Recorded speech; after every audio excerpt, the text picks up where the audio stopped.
Alors, déjà pour commencer à rentrer dans ce sujet, il faut bien regarder les choses en face. La société de consommation est une réponse à une génération qui a vécu des états de guerre. Donc c'est une réponse à la survie.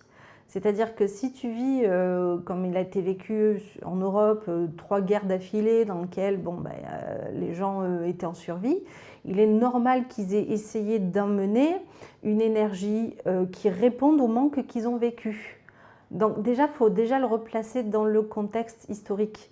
Donc aujourd'hui, on est dans un monde qui est beaucoup moins en guerre que ce qu'on a pu vivre par le passé. Je ne dis pas que tout est résolu, mais en tous les cas, c'est un état beaucoup moins serré en termes de survie. Donc, il est normal qu'on remette en question ça. Alors, pourquoi on peut le faire? Parce qu'on ne manque plus, en fait. Voilà. Donc, c'est pas très très cool de dire, voilà, c'est négatif, ça a été une réponse, c'est le rêve de nos ancêtres. Maintenant, c'est normal qu'on essaie d'aller un petit peu plus loin. Mais on peut le faire parce qu'on n'est pas en manque. Effectivement, hein, l'ère industrielle a résolu la famine quand même, il ne faut pas l'oublier. À une époque, quand il y avait une mauvaise récolte, tout le monde mourait, quoi. Donc voilà, ça c'est le côté positif. Après, le côté négatif Voilà.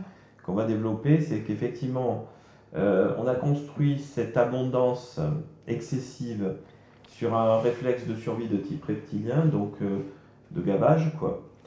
Donc l'occidental d'aujourd'hui qui est gavé, faut dire ce qui est depuis la naissance, et forcément lui il a besoin de tempérer ou de réduire sa consommation pour équilibrer. Mais de là à cracher effectivement complètement sur la société de consommation, c'est pas la solution.